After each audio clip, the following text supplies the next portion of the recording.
तो जो ये उदाहरण हमने पढ़ा है कि इसमें जो दादी और पोती बातें करती है, पोती ने अपनी दादी का मजाक उड़ाते हुए कहा कि दादी 62 साल की उम्र में तुम कन्नड़ भाषा सीखना चाहती हो, तुम्हारे तो बाल भी सफ़ेद है, तुम्हारे हाथ में झुर्रियाँ पड़ी हुई और तुम चश्मा भी पहनती हो और साथ साथ तुम किचन में काम भी करती हो। तो उसके बाद दादी मुस्कुराते हुए कहती है कि अगर आप किसी भी अच्छे कार्य के लिए पूर्ण रूप से निश्चयी हैं, निश्चित रूप से आपने एक फैसला किया हुआ होता है, तो आप किसी भी प्रकार की बाधा को पार कर सकते हो। मैं किसी और से भी ज़्यादा मेहनत करूँगा, क्योंकि for learning there is no age bar, क्योंकि कुछ भी सीखने के लिए कोई भी आयु की कोई सीमा नहीं होती, आप किसी भी उम्र में कुछ भी सीख सकते हैं, सब दादी ने कहा। अब आपके सामने यहाँ पर क्वेश्चन शुरू हो जाते हैं। तो पहले क्वेश्चन में आपसे पूछा गया है कि what does the grand mother's statement I want to be independent reveal about her character. यानी कि जब दादी माँ ने ये कहा कि I want to be independent, कि मैं स्वतंत्र होना चाहती हूँ, रिवील अबाउट हर कैरेक्टर, तो इस बात से हमें दादी के बारे में क्या पता चलता है। तो आपके सामने यहाँ पर 4 ऑप्शन दिए गए हैं, जिसमें है पहला कि she wanted to be literate, कि वो शिक्षित होना चाहती थी, और दूसरा है कि शी डिजायर सेल्फ सफिशेंसी, कि वो आत्मनिर्भरता चाहती है। तीसरा है she wants to prove her intelligence to others, कि वो अपनी समझदारी दूसरों को साबित करना चाहती है। और तीसरा है शी फील्स, कि उनको महसूस होता है pressured by society to learn, कि समाज की तरफ से उनके ऊपर एक दबाव वो महसूस करती है कि वो क्यों नहीं पढ़ी। तो इसमें जो बेस्ट पॉसिबल जो आंसर है, इसमें पता चलता है कि शी डिजायर सेल्फ सफिशेंसी, यानी कि वह आत्मनिर्भर होना चाहती है। उसके बाद पॉइंट नंबर 2 में आपसे पूछा गया है कि फिल द ब्लैंक। आपके सामने अब यहाँ पर एक सेंटेंस दिया गया जिसमें आपको रिक्त स्थान को भरना है। Fill in the blank with the appropriate option from those given in brackets, के यहाँ पर ब्रैकेट में आपके सामने कुछ ऑप्शंस दिए गए हैं जिसमें आपको एक अच्छा वर्ड भरना है। तो इसमें पूछा गया है, तो इसमें लिखा है कि grand mother's determination shows that, यानी कि दादी माँ के निर्णय से ये बात साफ साफ पता चलती है दैट की लर्निंग हैज़ नो, कि सीखने के लिए आगे क्या वर्ड आना चाहिए आपको इसमें देखना है। तो आपके सामने 3 वर्ड है कि एज लिमिट, कोई आयु सीमा नहीं होनी चाहिए, जेंडर बायस, यानी कि किसी लिंग का कोई भेद नहीं होना चाहिए कि भाई लड़का सीख सकता है या फिर लड़की नहीं सीख सकती है, या फिर कल्चर बैरियर्स, यानी कि जो वहाँ का जो समाज का जो कल्चर है, जो उनकी संस्कृति है, क्या उनकी तरफ से कोई रुकावटें हैं। तो इसमें सबसे अच्छा और जो सही जवाब है वो है एज लिमिट। तो इसमें लिखा है कि the grand mother's determination shows that,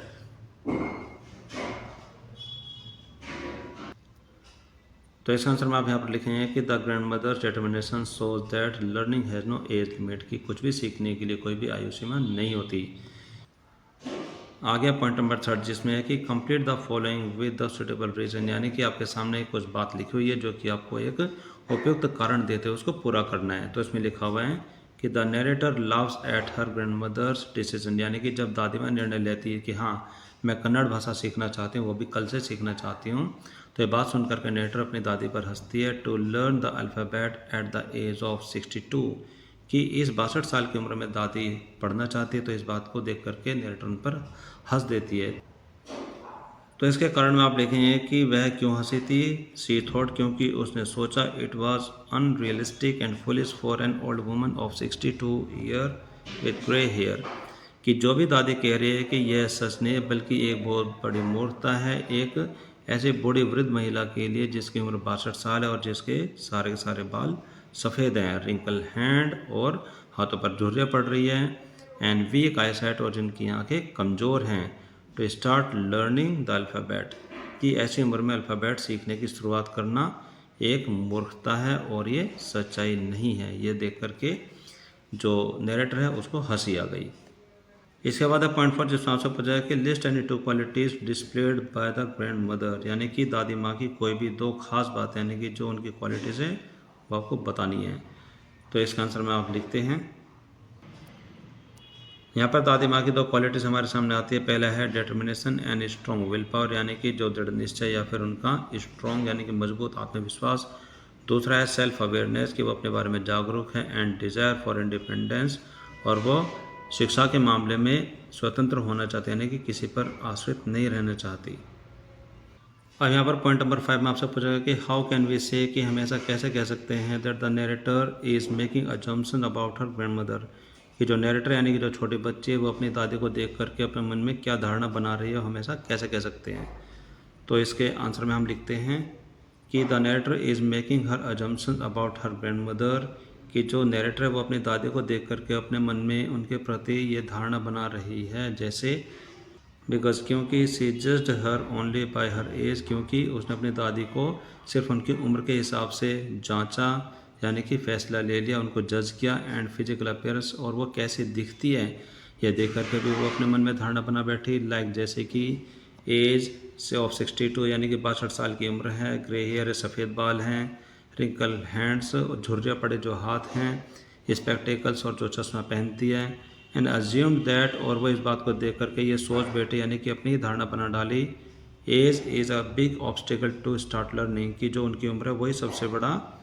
रुकावट है, यानी कि सबसे बड़ी बाधा है किसी भी चीज़ को सीखने के लिए। वेल डियर स्टूडेंट्स, इसके बाद आपके सामने कुछ क्वेश्चंस और भी हैं जो कि आपके क्रिटिकल रिफ्लेक्शन में दिए गए हैं, जो कि पार्ट नंबर 2 में।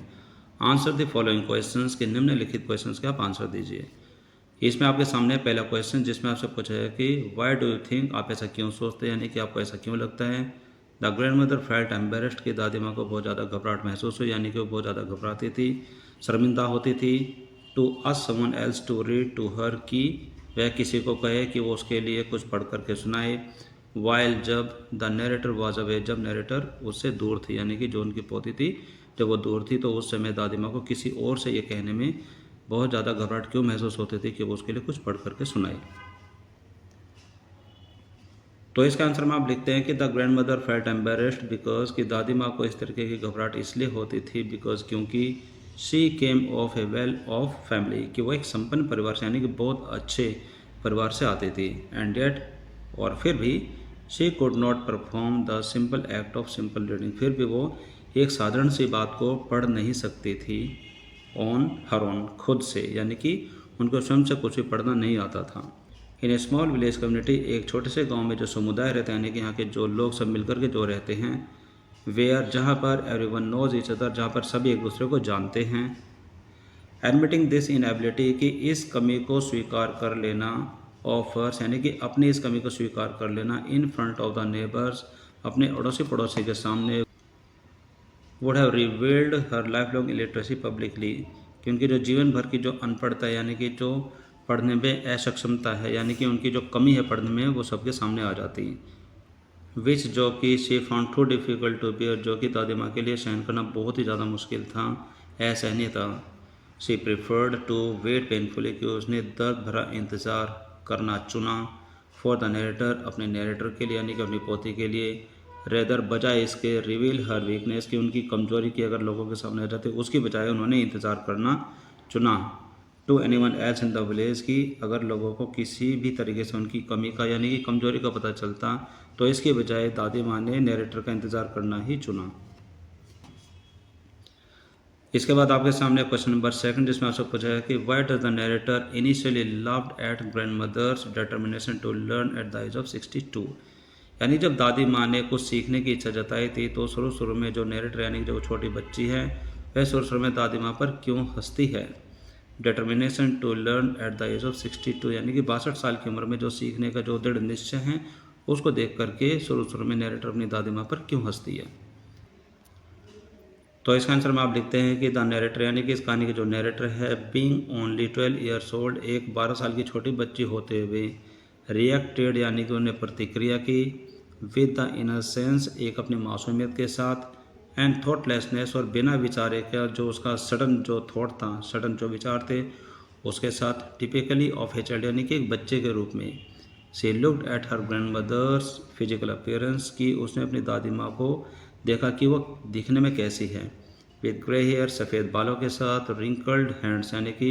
हाथ में झुर्रियाँ पड़ रही हैं उस कंडीशन में, स्पेक्टेकल्स, और साथ में वो चश्मा भी पहनती है। एंड फाउंड इट, और ये सब देख करके उसको लगा, amusing and impractical that such a person would want to learn alphabet of Kannada, यानी कि ऐसी सिचुएशन में उसने ये सोचा, यानी कि यह सोचते हुए कि यह एक अव्यवहारिक चीज़ है, यानी कि ऐसा कभी होता ही नहीं है कि ऐसा व्यक्ति इस उम्र में किसी चीज़ को पढ़ने की इच्छा जताएगा, वो भी कन्नड़ अल्फ़ाबेट को। तो ये सब देख करके वे अपनी दादी माँ पर हंस पड़ी। आगे आप इसमें लिखते हैं कि बीइंग ए लिटिल चाइल्ड, एक छोटी बच्ची होने के नाते, यानी कि एक छोटी बच्ची होते हुए, the narrator was not able to understand कि छोटी बच्ची इस बात को नहीं समझ पाई, यानी कि वो समझने के योग्य नहीं थी। That there is no age bar to get education, की शिक्षा को प्राप्त करने के लिए या फिर कुछ सीखने के लिए आयु की कोई सीमा नहीं होती। वह एक छोटी बच्चे होने के नाते इस बात को नहीं समझ पाई। एंड और that inner determination is more powerful than any physical limitations, की शरीर की जो बनावट होती है, शरीर जैसा दिखता है चाहे वो बूढ़ा है या जवान है,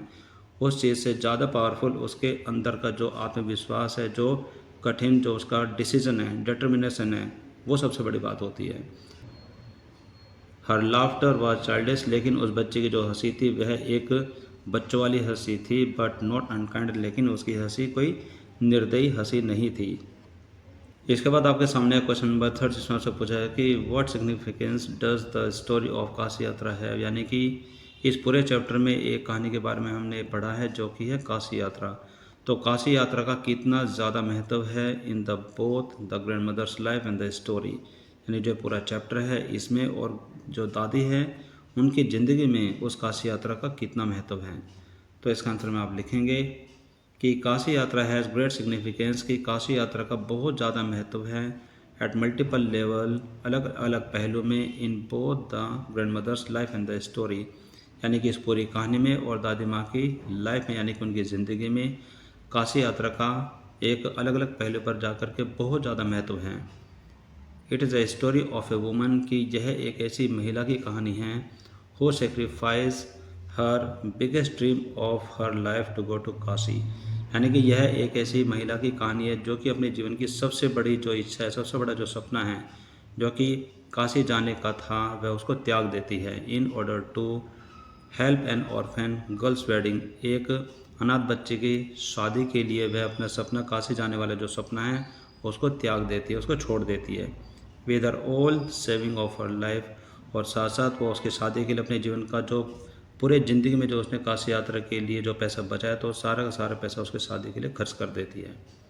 in the grand mother's life, और दादी माँ की जीवन में इट बिकम्स क्लियर, यह बात पूरी तरह से स्पष्ट हो जाती है that she too had never gone to Kashi, के मतलब वो भी कभी भी काशी यात्रा नहीं जा सकी, यानी कि वो भी कभी भी काशी नहीं जा पाई। आगे आप इसमें लिखते हैं कि मोरेवर, और सबसे बड़ी बात तो यह भी होती है कि it was her desperate desire, कि ये उनकी बहुत बड़ी इच्छा रहती है to know about Kashi always, कि हमेशा काशी के बारे में जानने की उनकी सबसे बड़ी इच्छा रहती है। वैन जब one of the novel of Triveni, a popular Kannada writer, Kashi Yatra was appearing as a serial in weekly Karmaveera, और जब जो उनकी एक कन्नड़ की जो लेखिका थी जिनका नाम था त्रिवेणी, उनके द्वारा लिखी गई बहुत सारी किताबों में से एक नॉवल प्रकाशित होता है जो कि काशी यात्रा के ऊपर रहता है। Was appearing as a serial, जो कि एक सीरियल के रूप में, यानी कि धारावाहिक के रूप में आया करता था इन द वीकली क्रमवीरा, यानी कि एक मैगजीन आया करती थी जो कि क्रमवीरा नाम से थी। तो उसमें वह काशी यात्रा जो कि त्रिवेणी के द्वारा लिखे गया जो नॉवल था वह एपिसोड्स बाय एपिसोड छप करके आता था। देन और फिर grand mother's has her ardent desire to go to Kashi, और फिर उसके बाद दादी माँ की बहुत ही गहरी इच्छा रहती है काशी जाने की, and worship to Lord Vishweshwar, और वहाँ पर जा कर के जो भगवान विश्वेश्वर है उनकी पूजा अर्चना करने की सबसे बड़ी इच्छा रहती है। इसके बाद आपके सामने क्वेश्चन नंबर 4 जिसमें आपसे पूछा है कि what does the grand mother's desire to learn the Kannada alphabet reflect about her, कि दादी माँ की जो इच्छा है कन्नड़ भाषा को सीखने की, वह इच्छा उनके बारे में क्या प्रकट करती है। तो इसमें आप लिखते हैं कि ग्रैंड मदर्स डिज़ायर, यानी कि जो दादी माँ की जो इच्छा है to learn the Kannada alphabet, Kannada की जो वर्णमाला उसको सीखने की, रिफ्लेक्ट्स सेवरल एडमायरेबल क्वालिटीज़, यानी कि उनके अंदर बहुत ही सराहनीय जो क्वालिटीज़ है, जो गुण हैं उनको सामने लेकर के आती है। हर सेल्फ अवेयरनेस, की उनके अपने प्रति जो जागरूकता है, her strong sense of self respect, और उनके बारे में जो अपना आत्मसम्मान है उनके प्रति जो उनकी एक समझ है उस चीज़ को भी सामने लाती है। And belief in personal independence, और जो अपनी व्यक्तिगत जो स्वतंत्रता है उसका विश्वास सामने लेकर के आती है। इट शोज़ दैट, इससे यह प्रतीत होता है कि शी इज़ नॉट सेटिस्फाइड, कि वह संतुष्ट नहीं है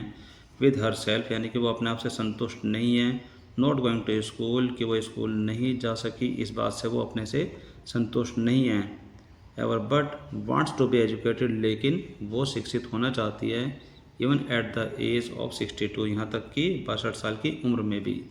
एंड और she has keen interest in literature and story telling, और उनका साहित्य में और कहानी सुनाने में बहुत ज़्यादा इंटरेस्ट है, उनकी बहुत बड़ी रुचि रहती है। और जिसमें आपसे पूछा कि what lessons can be infer, यानी कि कितनी सीख, यानी कि कितने लेसन्स का हम अंदाज़ा यानी कि अनुमान लगा सकते हैं, यानी कि कितनी बातों को हम सीख सकते हैं फ्रॉम ग्रैंड मदर्स एक्शन, यानी कि जो दादी माँ ने जो कार्य किया था, of touching the narrator's feet, यानी कि नरेटर के पैरों को छूने का जो कार्य किया था, उससे हम क्या क्या सीख सकते हैं। तो इसके आंसर में आप लिखते हैं कि several important lessons can be inferred from the grand mother's action of touching the narrator's feet, यानी कि जब दादी माँ ने अपनी पोती के पैरों को छुआ, जो कि हमारे चैप्टर के नरेटर हैं, तो इस बात से हम एक से ज़्यादा बातों को सीख सकते हैं, यानी कि एक से ज़्यादा बातों को सीखा जा सकता है फ्रॉम ग्रैंड मदर्स एक्शन, यानी कि दादी माँ के इस कार्य की वजह से। तो जिसमें पहला कार्य है वो यह है कि इट टीचेस अस, कि यह हमें सिखाता है दैट कि a teacher should be respected, कि एक गुरु का सम्मान होना चाहिए रिगार्डलेस ऑफ एज और जेंडर, यानी कि बिना उनकी उम्र के या फिर बिना उनके लिंग के बारे में बात की, यानी कि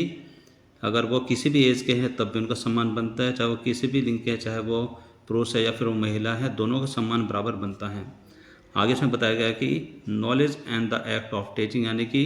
शिक्षा, जानकारी और जो पढ़ाने का जो तरीका है, जो पढ़ाने का जो कार्य है, आर सेक्रेड, बहुत ही ज़्यादा पवित्र है इन देमसेल्फ, अपने आप में। दूसरी बात यह है कि जो कि हमें पता चलती है कि इट शोज़, इससे हमें पता चलता है, यानी कि इससे प्रतीत होता है कि grand mother's humanity and sincerity, यानी कि जो दादी माँ की जो मानवता है और जो उसकी जो अच्छाई है, जो सिंसेरिटी है, she did not stop her self from expressing her gratitude towards her teacher the narrator, कि अपने अध्यापिका, यानी कि जो उनकी अध्यापिका है, जो उनकी पोती है, उनके प्रति अपना सम्मान जताने में अपने आप को नहीं रोक पाई, क्योंकि वो उनकी टीचर के रूप में है, क्योंकि उनकी पोती ने उनको पढ़ाया है। आप इस सेंटेंस को बड़े ध्यान से देखेंगे एक बार फिर से, कि she did not stop her self, कि उन्होंने खुद को नहीं रोका, फ्रॉम एक्सप्रेसिंग, इस बात को जताने में, हर ग्रेटिट्यूड, जो उनका सम्मान है, टूवर्ड्स हर टीचर, अपने टीचर के प्रति, द नरेटर, जो कि इस चैप्टर की नरेटर है। और तीसरी बात यह है कि इट रिमाइंड्स अस, कि हमें याद दिलाती है दैट इन आवर ट्रेडिशन, यानी कि हमारी परंपरा में, द गुरु एंड शिष्य रिलेशनशिप, यानी कि जो एक गुरु और शिष्य का जो रिश्ता होता है, ट्रांसेंड्स सोशल रोल की, उसके समाज में बहुत बड़ी भूमिका होती है, यानी कि इस चीज़ ने उस भूमिका को बहुत ही ऊंचा उठा दिया है। आगे है क्वेश्चन नंबर 6, जिसमें आपसे पूछा गया कि what does the following line tell us, यानी कि जो निम्नलिखित जो ये लाइन आपके सामने लिखी हुई है, ये हमें क्या बताती है about the broader theme of the story, यानी कि जो इस कहानी की जो व्यापक पृष्ठभूमि है, उसके बारे में हमें क्या बताती है। तो सबसे पहले हम इस सेंटेंस को पढ़ लेते हैं। वो क्या है कि फॉर ए गुड काउज, यानी कि किसी भी अच्छे कार्य के लिए, इफ़ यू आर डिटरमिन्ड, कि अगर आप पूर्ण रूप से निश्चित हैं, you can overcome any obstacle, तो आप किसी भी मुसीबत से लड़ सकते हैं, यानी कि किसी भी मुसीबत का सामना कर सकते हैं। तो इसका आंसर में आप देखते हैं कि दिस लाइन टेल्स अस, कि यह पंक्ति हमें बताती है the philosophical core of the entire story, इस पूरी की पूरी कहानी का जो दार्शनिक सार है, यानी कि फिलोसफिकल कोर का मतलब होता है दार्शनिक सार, यानी कि हमें इसकी फिलोसफी समझाती है, इसका दर्शन हमें समझाती है। इट कम्युनिकेट्स दैट, यानी कि यह इस बात को आगे रखती है, यानी कि इस बात का संचार करती है दैट ह्यूमन विल पावर, यानी कि जो मानव की जो इच्छा शक्ति होती है, when driven by genuine and worthy purpose, कि जब यह किसी सार्थक या फिर सच्चे उद्देश्य की पूर्ति के लिए सामने रखी जाती है, यानी कि इस पर कार्य किया जाता है, can overcome barriers of age, तो वो उम्र की किसी भी सीमाओं, किसी भी बाधाओं को तोड़ सकती है, उस पर काबू पा सकती हैं। फिजिकल लिमिटेशंस, सोशल सर्कमस्टांसिस, और शारीरिक जो सीमाएं हैं, शारीरिक जो लिमिटेशंस हैं, और सामाजिक जो परिस्थितियाँ हैं, और साथ साथ लैक ऑफ अपॉर्चुनिटी, और अवसरों की जो कमी होती है, उन सारी बाधाओं को तोड़ करके वो आगे निकल सकती है। आगे आप इसमें लिखते हैं कि the broader theme is that, यानी कि जो इस कहानी की जो व्यापक जो पृष्ठभूमि है वो यह है कि learning is a life long journey, यानी कि जो सीखना है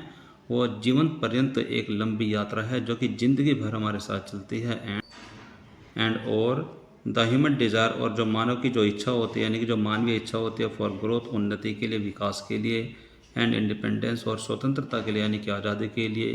can not be and should not be separate कि उसको दबाया नहीं जा सकता और नहीं दबाया जाना चाहिए बाय एज और सोशल कंडीशन, यानी कि किसी उम्र या फिर सामाजिक परिस्थिति के कारण। आगे आप इसमें लिखते हैं कि the grand mothers journey from helplessness to confident reading, यानी कि जो दादी माँ की जो यात्रा है वो मजबूरी से लेकर के जो कॉन्फिडेंट रीडिंग यानी कि आत्मविश्वास के साथ जो उसका पढ़ने का जो तरीका है वहाँ तक की इज़ द लिविंग प्रूफ, वह एक जीवंत सबूत है ऑफ दिस ट्रूथ, इस सच्चाई की। यानी यहाँ पर हम ये देखते हैं कि दादी माँ की जो यात्रा है, जिस तरीके से उन्होंने मेहनत करके एक मजबूरी से अपने आप को ताकतवर बनाया है और कॉन्फिडेंट बनाया कि वो पढ़ सकती है, इसका जीता जागता सबूत है। इसके बाद है क्वेश्चन नंबर 7, जिसमें आपसे पूछा है कि हाउ एफिशिएंटली, कितने अच्छे तरीके से यानी कि कितनी सटीकता से does the story highlight the value of education, ये कहानी जो शिक्षा की जो वैल्यू है यानी कि जो शिक्षा का जो महत्व है उसको प्रकाशित करती है। In the supporting person independence, यानी कि व्यक्तिगत जो आज़ादी है उसको सहारा देते हुए यह किस तरीके से शिक्षा के महत्व को प्रकाशित करती है। तो इसका आंसर में आप लिखते हैं कि this story highlights this theme, यानी कि जो ये कहानी है ये इसकी एक पृष्ठभूमि को प्रकाशित करते हैं, यानी कि उसको बढ़ा देती है। With great power and efficiency, बड़ी शक्ति के साथ और बड़े निपुणता के साथ। Rather than making an argument for education, यानी कि शिक्षा के लिए किसी तर्क वितर्क को किए बिना,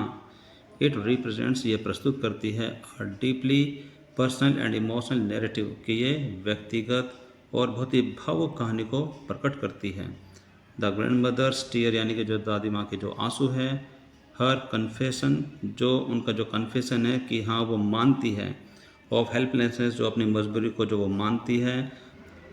हर embarrassment of not being able to read, और दादी माँ की जो घबराहट है, जो शर्मिंदगी है कि वो पढ़ने के योग्य नहीं हैं। एंड और हर ट्रिपेंट मोमेंट ऑफ रीडिंग, और जो उनके पढ़ने की जो जीत है, जो जीत की जो खुशी है। द टाइटल काशी यात्रा इंडिपेंडेंटली, कि उन्होंने जो काशी यात्रा की जो बुक का जो टाइटल है उनको खुद से ही जो पढ़ा था, जो उसको पढ़ने की जो खुशी थी वो। ऑल दीज मोमेंट्स, ये सभी के सभी जो मोमेंट्स हैं,